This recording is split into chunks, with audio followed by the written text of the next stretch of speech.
Well, Florida Governor Ron DeSantis has revoked Disney's special district status after Disney spoke out against the Don't Say Gay bill, pulling into question just how accountable businesses should be to politicians. We've got Yahoo Finance's Rick Newman on the case. Rick, I know you've got a lot to say about this. Take it away. Well, the interesting thing about it is this is a law that the legislature passed and the governor signed in Florida, but it does not go into effect until June of 2023. So there's more than a year for something to change and for the legislature to say, well, we're going to repeal this law. But it pretty much seems like they basically want Disney to change the public stance they've taken and say, OK, we are opposed to the law, but now we're going to change our mind and we're going to support the law so that we can get our special tax privileges back. I mean, this is really a no-brainer for a company like Disney. They just need to make it very clear. They took a public stance. They're not changing anything. And if it means they lose their special status, then they're just going to have to deal with that.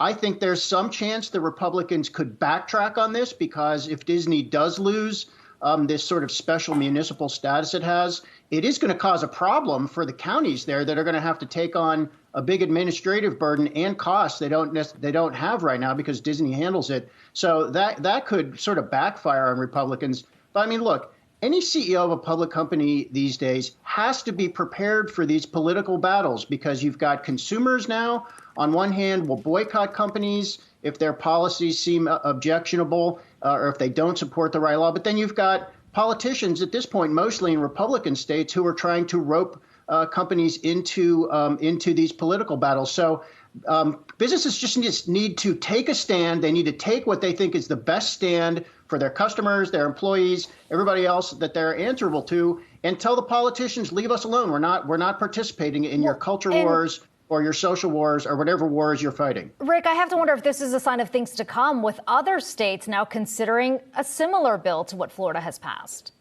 Well, it's a sign of what has already happened and what is probably going to intensify in the future. I mean, it's not a new thing anymore that companies are getting dragged into political battles. I mean, just to remember a couple, we had Delta Airlines banned special discounts for the NRA, and then the NRA wanted to boycott. There's going to be more of this, I think, because we are so politicized, and we're getting more politicized, not less politicized. And the big thing that's coming down the road that companies need to prepare for it is what the Supreme Court might do on Roe v. Wade, the abortion protections. I mean, this is not something companies are used to thinking about. Yeah. This is not the business of most companies. Mm-hmm. But we are going to get into a situation where states are already beginning to essentially ban abortion or come very close to it.